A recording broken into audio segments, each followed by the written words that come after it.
I feel like the last couple of weeks I've been dropping these astrological weather bombshells. Saturn's back in Pisces. It's eclipse season. The generational planets are acting like bandits and Jupiter's sitting on its ass doing nothing. The astro weather calms down this week a bit as there's no huge announcements or any astrological typhoons that I have to warn you about. There are a couple of planetary ingressions, and we're going to finally see some action from planets that aren't Saturn. We technically are in the eye of the eclipse storm, so keep that in mind, but we're going to worry about that next week when Eclipse Part 2 officially arrives. For now, let's focus on the week at hand and dive into this week's forecast. The week starts off with the dregs of the Mercury cazimi that happened on Saturday, September 13th.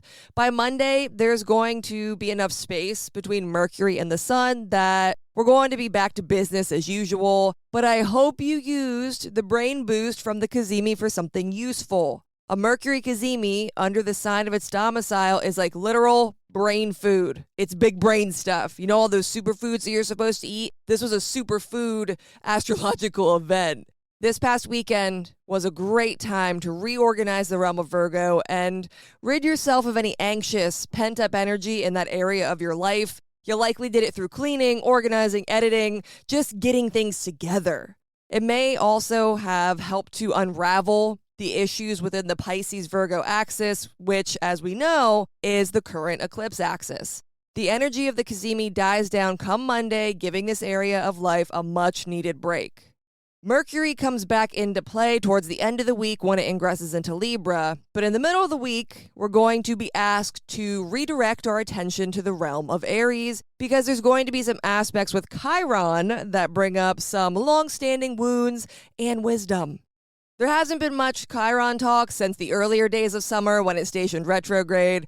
It's still retrograde, and it's still in Aries. No surprise there. With Saturn having dipped out of Aries, the wounds of Chiron shouldn't feel as heavy right now. And actually, the aspects that Chiron will be receiving this week, they're ones that can help us flush the wound and further our healing.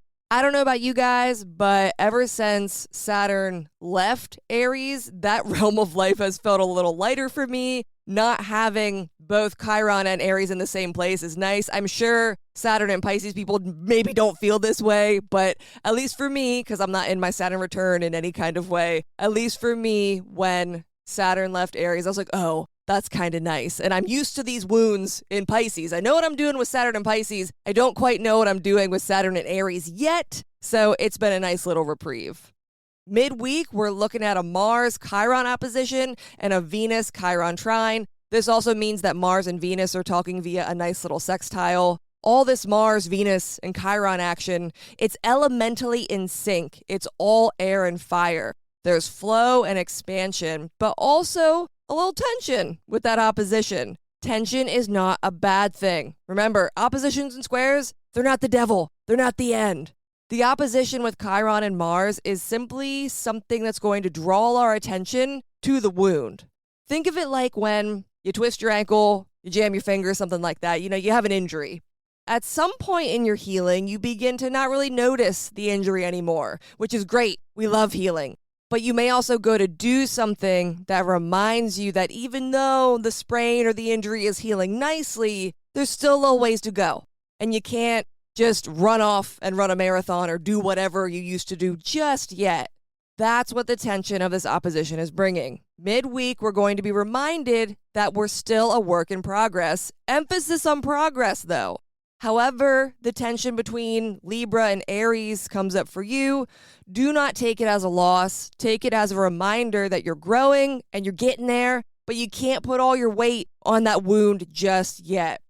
Part of the reason this midweek wound reminder, this midweek blunder isn't going to be so bad is because Venus is throwing its 2 cents into the mix. There's a good chance that not only do we notice the wound, but we also tend to it in a way that actually shows our growth within the realm of Aries. We are getting better, and this week we'll have a chance to see that for ourselves and honestly take a little pride in it. You know, Venus is in Leo. We should be proud of the growth that we have made. It could be as simple as not being as reactive with your partner when they do something that would typically annoy you, or if they bring up an old wound. Maybe that wound is getting better and you don't feel as intensely about it. You have been healing. Or maybe you assert a boundary at work and you're not having major pangs of anxiety like you normally would. You just asserted the boundary and then you're like, oh my gosh, I just did that. Nothing bad happened. You might not even realize the wound is being picked at until after you've taken action, and then you'll be like, holy shit, the thing that used to set me off or make me feel totally powerless isn't actually that bad anymore. You'll still notice the wound, and you might have to clean it up a little bit, but I want you to celebrate the small wins this week when it comes to the realm of Aries and making incremental change. Those small actions, those small steps, those small changes, that's what's going to lead to bigger changes once Chiron stations direct. Helping to heal the wounds of Chiron is kind of like Venus's last act of warmth and generosity while in Leo. It ingresses into its place of fallen dignity come Friday. Venus being in fall means that all the grace and dignity of Venus in Leo, well, that changes a bit. It turns into precision and acts of service. It's like these last few days of Venus in Leo, they're our chance to help ourselves before we start cleaning up the messes of others. Don't get hung up on the whole fallen dignity thing either. Venus is in fall in Virgo, yes, but it just means that we need to move in a more logical or pointed way to reveal Venus's goodness. It's not impossible to see good things from Venus in Virgo. The good things are just usually pointed towards things that Venus typically isn't associated with, or it's a different route that Venus has to take in order to get to its usual goodness. Remember when I said that Mercury is going to have a resurgence at the end of the week? Well, we're at that point in the forecast now. Mercury ingresses into Libra on Thursday, which means it's immediately welcomed by an opposition with Neptune. And if you've been paying attention, you'll know that I believe Neptune to be quite a malefic planet. Neptune is a malefic planet in this house. From Thursday until about Saturday, be really, really deliberate with your words. There's going to be a haze of brain fog cast upon us all. Be patient with yourself and the general public, the world around you.